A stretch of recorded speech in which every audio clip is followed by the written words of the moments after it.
Praise the Lord. ஆசீர்வதிக்கப்பட்டதான காலை நேரத்துக்கு கர்த்தருக்கு நன்றி சொல்லுகிறேன்.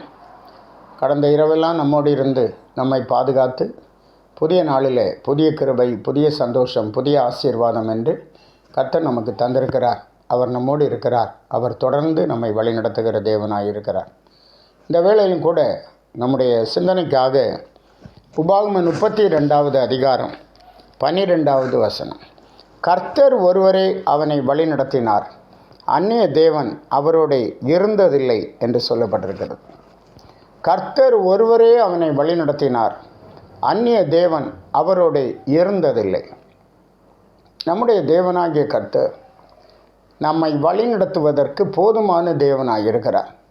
இன்றைக்கு சிலரை பார்க்கும்போது எல்லா கோயிலுக்கும் போவாங்க, எல்லா மதத்திலையும் இருப்பாங்க, எல்லா மதத்தின் கயிறுகளையும் கைகளில் அல்லது சரீரத்தில் கட்டிக்கொள்வார்கள்.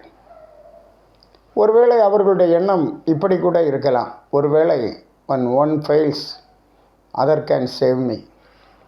ஒரு தெய்வம் அங்கே தோற்றுவிட்டால் இன்னொரு தெய்வம் என்னை காப்பாற்றும் என்கிறதான ஒரு எண்ணம் கூட அவர்களுக்குள்ளே இருக்கலாம் என நான் நினைக்கிறேன். எதுவாக இருந்தாலும் ஆண்டவருடைய பிள்ளைகளாகிய நாம் அறிந்திருக்க வேண்டும், கர்த்தர் ஒருவரே உங்களை வழிநடத்துகிற தேவன், அவருடைய அந்நிய தேவன் இருந்தது இல்லை என்கிறத நாம் திட்டவட்டமாக புரிய வேண்டும். நம்மை வழிநடத்துவதற்கு இந்த ஆண்டவர் போதுமானவர்.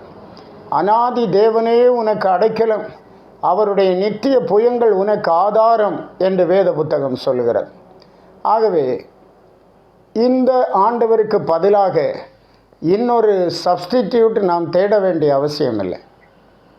இந்த தேவனை மாத்திரம் உறுதியாய் பிடித்து கொண்டால் போதும். இந்த தேவன் நம்மை நடத்துவார். கர்த்தர் ஒருவரே அவனை வழிநடத்தினார், அந்நிய தேவன் அவரோடு இருந்ததில்லை என்று சொல்லப்பட்டிருக்கிறது. நம்முடைய தேவனாகிய கர்த்தர் தேவர்களுக்கெல்லாம் தேவனானவர். அவரை போலொத்த ஒரு தெய்வம் இல்லை, வானத்திலும் பூமியிலும் இல்லை. அவர் பெரியவர்.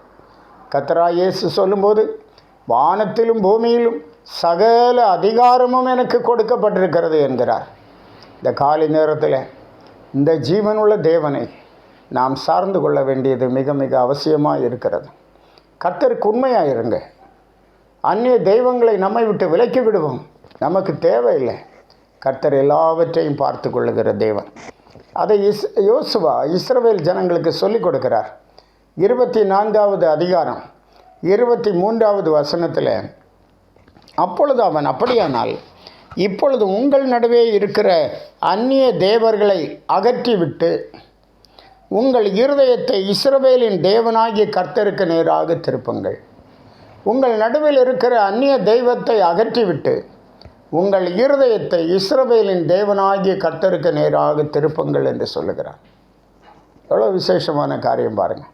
நம்முடைய இருதயம் எப்போதும் கர்த்தருக்கு நேராக இருக்கவே. தீர்க்கதரிசி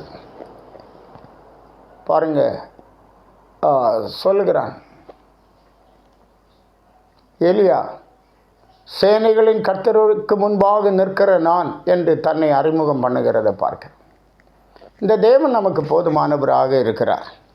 சங்கீதம் 16:4வது வசனத்திலே படிக்கிறோம், அந்நிய தேவனை நாடி பின்பற்றுகிறவர்களுக்கு வேதனைகள் பெருகும். அவர்கள் செலுத்துகிற இரத்தபான பலிகளை நான் செலுத்த மாட்டேன். அவர்கள் நாமங்களை என் உதடுகளினால் உச்சரிக்கவும் மாட்டேன். எவ்வளவு வைராக்கியத்தோடு தேவனை சங்கீதக்காரன் சேவிக்கிறான் பாருங்கள். அவர்கள் நாமங்களை என் உதடுகளினால் உச்சரிக்கவும் மாட்டேன்.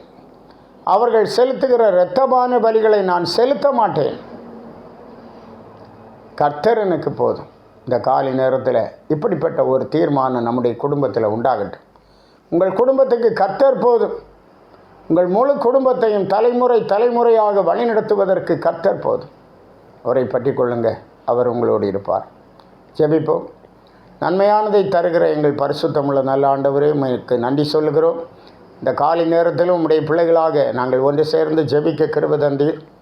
உம்முடைய பிள்ளைகளை விசேஷமாக இந்த நாளில் கர்த்தர் ஆசீர்வதிக்கும்படியாக ஜெபிக்கிறோம்.